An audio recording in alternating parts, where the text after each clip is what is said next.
नमस्कार दोस्तों, मैं विजयपाल एक बार फिर से स्वागत करता हूं आप सभी का आपके अपने channel simple maths for you में। दोस्तों, जैसा कि आप सभी को पता है कि ये चैनल हमने बनाया है मैथमेटिक्स की नॉलेज को आप सभी तक पहुंचाने के लिए, और आप सबके सहयोग से हम अपने इस उद्देश्य में कामयाब हुए हैं और हो भी रहे हैं।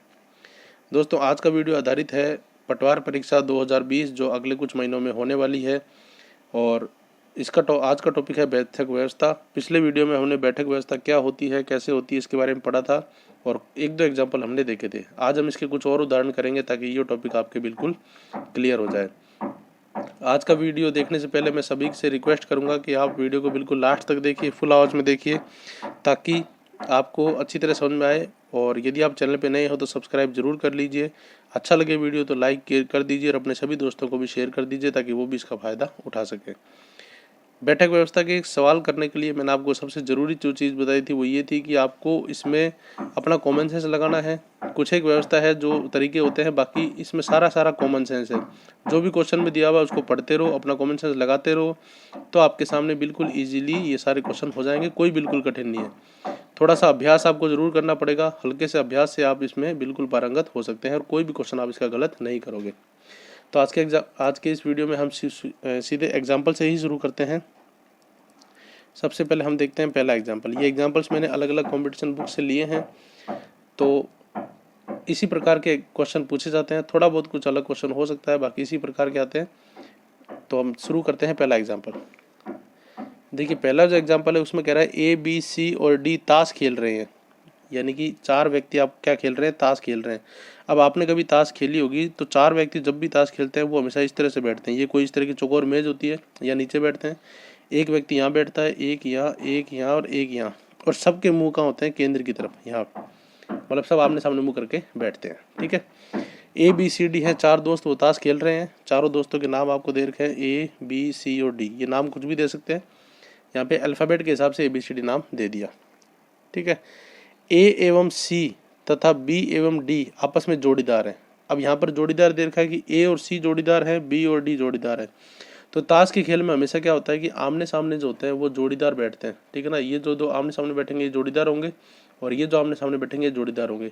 तो ए और सी जोड़ीदार है, तो मैं ए और सी को यहाँ मान लेता हूँ, और बी और डी जोड़ीदार है, तो बी और डी को मैं यहाँ मान लेता हूँ। ये बी सी डी बन गया। ए और सी जोड़ीदार है, बी और डी जोड़ीदार है। अभी तक दिए हुए के हिसाब से मैंने ये चित्र, ये व्यवस्था बना ली। ठीक है, अब उसके बाद आगे ये कह रहा है जोड़ीदार है डी सी के दाईं ओर है जिसका मुंह पश्चिम की ओर है। अब यहाँ पर इस लाइन को समझना, ये थोड़ी सी लाइन टिपिकल है कि डी जो है वो सी के दाईं ओर है जिसका मुंह पश्चिम की तरफ है। तो जिसका का मतलब यहाँ पे सी के लिए कह रहा है, सी के दाईं ओर डी है, सी के दाईं ओर डी है। तो ये रहा सी, क्या इसके दाईं ओर डी है? ध्यान से देखो, हाँ है। और जिसका मुंह पश्चिम की तरफ है, ये जिसका सी के लिए कहा गया है क्योंकि सी के दाईं ओर है, उसके बाद कोमा लगा हुआ है, तो सी के दाईं ओर है जिसका मुंह पश्चिम की तरफ है। तो यहाँ पर सी का मुंह पश्चिम की तरफ है, तो क्या देखो दिशा के हिसाब से सी का मुंह पश्चिम की तरफ है। ये होता है उत्तर, दक्षिण, पूर्व, पश्चिम। तो दिशा के हिसाब से भी सी का मुंह पश्चिम की तरफ है। अब यदि आपने एबीसीडी उल्टे मान लिए होते तो फिर आपको सी का मुंह पश्चिम की तरफ घुमाना पड़ता। तो सी का मुंह पश्चिम की तरफ है, ये भी ठीक है, और सी के दाईं ओर डी बैठा है, वो भी ठीक है। अब आपको बताना है कि डी का मुंह किस दिशा में है। तो डी का मुंह किस दिशा में, तो डी का मुंह इस दिशा में है। तो इस दिशा का क्या नाम हो गया, डी का मुंह देखो इस दिशा में दक्षिण, यानी डी का मुंह दक्षिण दिशा में है या साउथ दिशा में है। तो जो इसका उत्तर होगा वो क्या हो जाएगा, दक्षिण दिशा। बस इस प्रकार से आपको क्वेश्चन हल करने हैं। अब यदि गलती से आप इस सी को यहाँ मान लेते, सपोज करो, तो फिर आपको जब क्वेश्चन में दिया जाता है कि सी का मुंह पश्चिम की तरफ है, तब आप समझ जाते कि ये हमने गलत मान लिया, तो फिर आप इसको यूँ कर देते। मैं ये भी आपको करके बता देता हूँ एक बार। इसी एग्जाम्पल का सेकंड मेथड आप मान सकते हो इसको। सपोज ये जो इसी क्वेश्चन को मैं एक बार वापस से आपको बताता हूँ कि इसी क्वेश्चन में क्या था कि ए बी सी डी हमने यूँ मान लिए थे। सपोज मैंने ए और सी यहाँ मान लिए, बी और डी यहाँ मान लिए, ठीक है ना। या एक बार बी और डी भी मान लो, गलती से इधर मान लेता, क्योंकि शुरू में जब माने थे तो पता नहीं था। तो सपोज मैं इस तरह से मान लेता, ए और सी मैंने यहाँ मान लिए, बी और डी यहाँ मान लिए, ठीक है। जोड़ीदार आमने सामने बैठ गए। अब वो कह रहा है कि डी सी के दाईं ओर है। तो यहाँ पर देखो डी जो है वो सी के दाईं ओर, सी का मुंह इधर है। सी की तरफ से आप देखो तो दायां ये होगा और बायां ये होगा। तो डी सी के दाईं ओर है, जबकि हमने क्या मान लिया, उल्टा। तो हमें पता लग जाता है हमने उल्टा मान लिया। तो जैसे आपको पता लगता है कि आपने उल्टा मान लो, तो आप वापस इसको सीधा कर दो, बी यहाँ कर दो, डी यहाँ कर दो। चित्र जो है इसमें कच्चा ही बनेगा, आपको चित्र के नंबर नहीं मिलेंगे, तो आप चाहे कितनी काटापेटी करो उससे कोई फर्क नहीं पड़ेगा। तो आपने बी यहाँ मान लिया, डी यहाँ मान लिया, तो डी सी के दाईं ओर है, ठीक है, और जिसका मुंह पश्चिम की तरफ है। अब आप ध्यान से देखो कि सी का मुंह तो पश्चिम में है ही नहीं, सी का मुंह तो दक्षिण में है, तो क्वेश्चन के हिसाब से सी का मुंह कहाँ होना चाहिए, पश्चिम में होना चाहिए।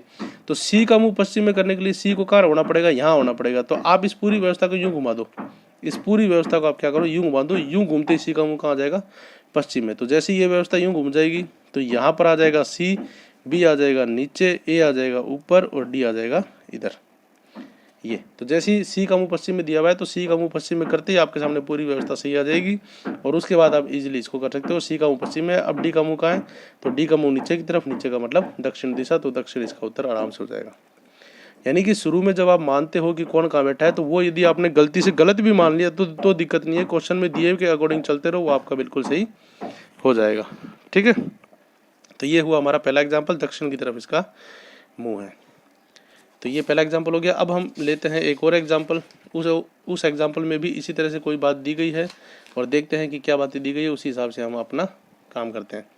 तरीका वही है, आपको बस क्वेश्चन के अकॉर्डिंग चलना है, जो क्वेश्चन कह रहा है वो करते जाओ, आपको अपने आप उत्तर आपके सामने आ जाएगा। दूसरा एग्जाम्पल है, 5 लड़के पंचभुजाकार घेरा बनाकर बैठे हैं। पंचभुजाकार, तो पंचभुज कैसा होता है, 5 भुजाओं वाला।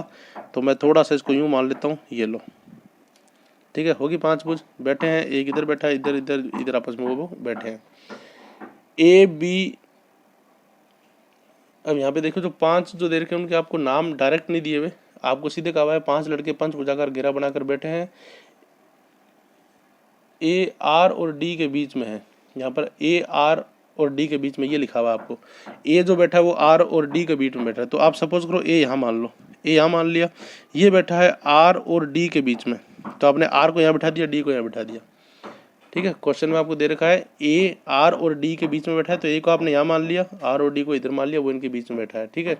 फिर कह रहा है कि एस वी के बाईं ओर बैठा है, एस जो है वो वी के बाईं ओर बैठा है।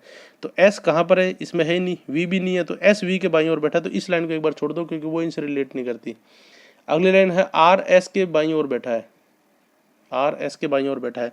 तो यहाँ पर देखो ये रहा आर, ये एस के बाईं ओर बैठा है, इसका मतलब एस यहाँ होगा, एस यहाँ होगा, एस के बाईं ओर बैठा है, क्योंकि इस एस का दायां ये होगा बायां होगा, तो आर एस के बाईं ओर है, बिल्कुल सही, तो एस यहाँ हो गया, ठीक है। और उसके बाद आप दूसरी लाइन जो छोटी थी वो वापस देखो, उसमें लिखा हुआ है एस वी के बाईं ओर बैठा है, एस जो है वो वी के बाईं ओर बैठा है। तो एस ये रहा, ये किसके बाईं ओर है, वी के, तो इसका मतलब वी यहाँ होगा, तभी तो ये एस इसके बाईं ओर बैठा है, तो वी दाईं ओर हो गया, तो यहाँ पे वी आ गया।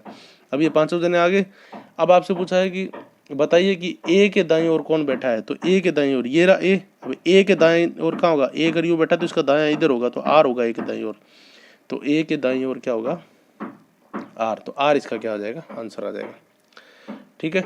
तो आप यहाँ पे ध्यान रखना, यहाँ पे दाएं और बाएं में कंफ्यूज मत होना। दाएं किधर होता है, सपोज में कोई व्यक्ति बैठा है बी नाम का, उसका मुंह इधर है, उसका मुंह इधर है, तो ये उसका दायां होगा, आप अपने आप को रख के देखो राइट, और ये उसका लेफ्ट होगा। तो इसी प्रकार आपको ए के दाईं ओर पूछा है, तो ये रहा ए, इसका मुंह इस तरफ है, तो उधर लेफ्ट होगा, इधर राइट होगा, तो ये उसका हो जाएगा राइट। लेफ्ट और राइट में कंफ्यूज नहीं होना है, बहुत आसान है, लेकिन थोड़ा सा कंफ्यूजन होते ही फिर दिक्कत चालू हो जाती है। तो आपको कंफ्यूज नहीं होना है, इजीली आपको ये एग्जाम्पल करने हैं, ठीक है। ये हो गया दूसरा एग्जाम्पल। फिर एक एग्जाम्पल और लेते हैं हम, तीसरा एग्जाम्पल।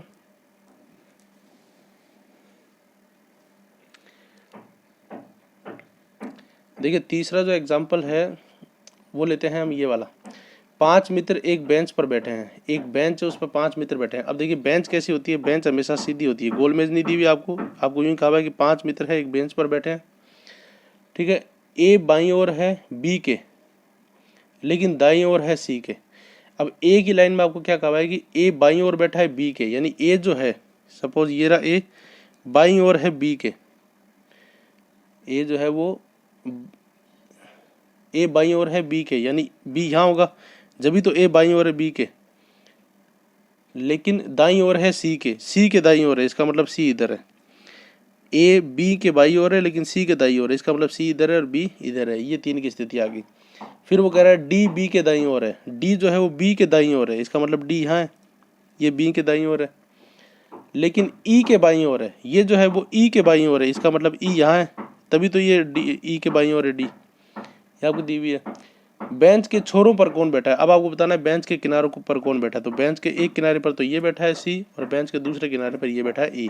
तो बेंच के जो छोर हैं या जो किनारे हैं उन किनारों पर सी व ई बैठा है। आई बात समझ में। जो भी आपको दिया हुआ है उसके अकॉर्डिंग आप चलते रहो। बहुत सिंपल क्वेश्चन होते हैं ये, और इजीली आप ये सारे क्वेश्चन अटेंड कर सकते हो, वो भी बिल्कुल सही सही। बस थोड़ा सा आपको ध्यान रखना है, यहाँ पर सबसे ज़्यादा जो कन्फ्यूजन होगा वो होगा दाईं और बाईं ओर, दाईं और बाईं ओर, इसमें कन्फ्यूजन होगा।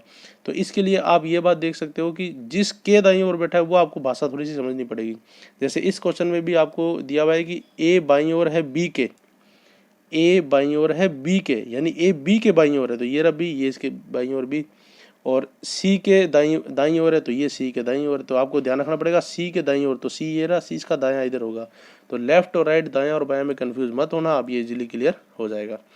हमारी नॉर्मल ज़िंदगी में भी हम लेफ्ट और राइट में कंफ्यूज रहते हैं, मोस्टली लोग रहते हैं। तो इसीलिए ये जो है आपका दिमाग चेक करने के लिए, आपके तर्क शक्ति चेक करने के लिए ही होते हैं इस तरह के क्वेश्चन। तो आप दाएँ बाएँ में थोड़ा सा ध्यान रखना विशेष, ठीक है। 3 एग्जाम्पल हो गए, एक एग्जाम्पल और देख लेते हैं ताकि आपके जो है वो कॉन्सेप्ट और क्लियर हो जाए। बाकी एग्जाम्पल आप जितनी ज़्यादा प्रैक्टिस करोगे उतना आपके क्लियर होते जाएंगे, ठीक है। एक एग्जाम्पल हम लेते हैं, कोई अच्छा सा एग्जाम्पल छांटते हैं। वैसे तो देखिए सारी एग्जाम्पल अच्छे हैं, आप रैंडमली कोई भी उठा कर लीजिए, लेकिन मैं आपको कोशिश करूंगा वो एग्जाम्पल कराने की जो थोड़ा सा क्या होगी, जिसमें जिस प्रकार के कई तरह के जो क्वेश्चन है वो बन सके। ये लेते हैं हम एग्जाम्पल ताश का। देखिए ताश के एक वृत्ताकार खेल में ए बी एवं सी के बीच में बैठता है, ये बैठता है। अब इसमें देखो आपको ये नहीं दिया हुआ, सीधे आपको कहा हुआ एक वृत्ताकार खेल में। ताश का एक वृत्ताकार खेल है, यानी कि एक वृत्ताकार मेज है, इस मेज के ऊपर बैठे हैं। अब आपको ये नहीं बताया हुआ कितने जने बैठे हैं, ये आपको पहचानना पड़ेगा। तो देखिए क्वेश्चन में लिखा हुआ है कि ए बी एवं सी के बीच में बैठता है, एक्स वाई एवं जेड के बीच में बैठता है, ठीक है।